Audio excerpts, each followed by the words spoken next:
je reste avec toi sur le deuxième sujet parce que à l'occasion de la même rencontre, il s'est aussi prononcé sur la prise de parole des magistrats en public.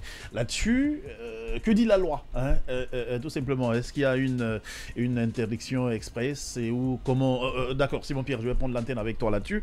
Est-ce qu'il y a une quelconque loi qui enveloppe la prise de parole donc des magistrats en public et comment ça devait se faire?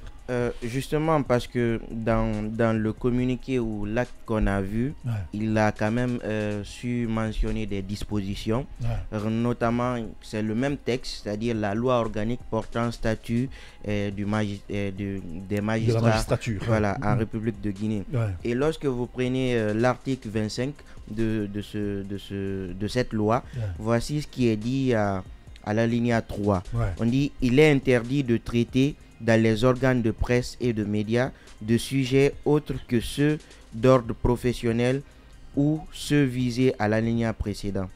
Et puis vous revenez également à l'article 32. On vous dit que les magistrats doivent rendre impartialement la justice sans considération de la personne ni d'intérêt. Ouais. Ils peuvent se prononcer en raison de connaissances personnelles qu'ils peuvent avoir sur l'affaire.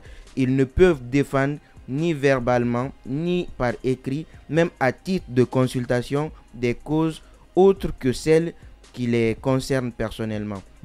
Donc aujourd'hui dans cette loi il y a plusieurs autres dispositions, mais pour couper court, Ouais. ça veut quand même dire que le magistrat, il faut faire la part des choses, parce que lorsqu'il s'agit par exemple d'un procureur, il y a ce qu'on appelle l'information, l'ouverture de l'information judiciaire. Lui par exemple, il est habilité parfois, lorsqu'il y a des infractions, à sortir, à se prononcer, à dire brièvement ce qui se passe. De toutes les façons, c'est pas lui qui statue. Ouais. Mais il y a quand même des restrictions. Où, ouais. Voilà, lui, il poursuit. Ouais. Il y a des restrictions par rapport aux magistrats du siège surtout.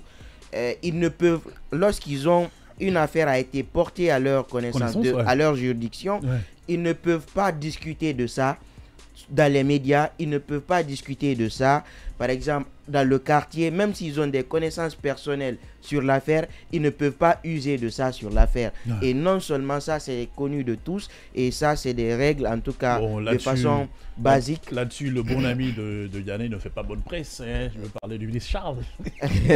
Justement.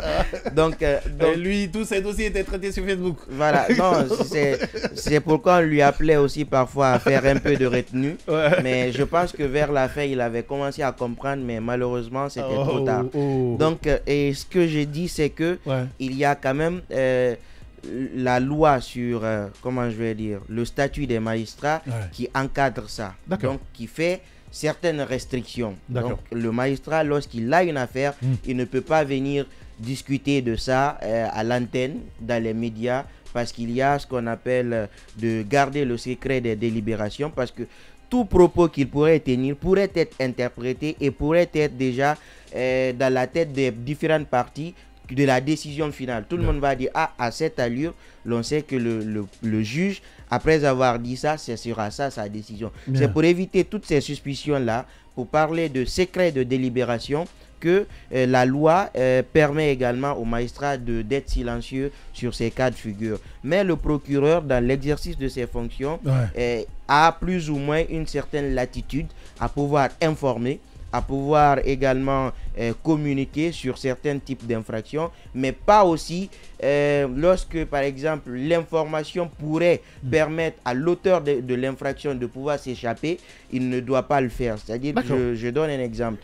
Il y a eu commission d'une infraction, on est en train de rechercher les auteurs, on n'a pas trouvé, et puis l'enquête est en cours. Vous voyez, le procureur, il dit l'infraction s'est commise dans tel ressort, et puis on est en train de rechercher les coupables, donc directement, ou les auteurs. Vous voyez, directement, c'est une forme d'alerte pour dire aux auteurs, il faut vous échapper, sinon on va mettre main sur vous. Mais par contre, lorsqu'il y a par exemple des personnes qui ont été interpellées plus ou moins, dont on doute sur la culpabilité, et que lui, en tant que représentant du ministère public peut plus ou moins informer la population de ce qui s'est passé en attendant que la justice, de façon globale, parce qu'on va parler des magistrats du siège qui vont statuer, ne puisse rendre une décision finale. Donc globalement, c'est vrai, il y a des restrictions, mais il y a aussi des petites ouvertures, des petites brèches donc pour les procureurs, mais les magistrats du siège, catégoriquement, on le voit même pas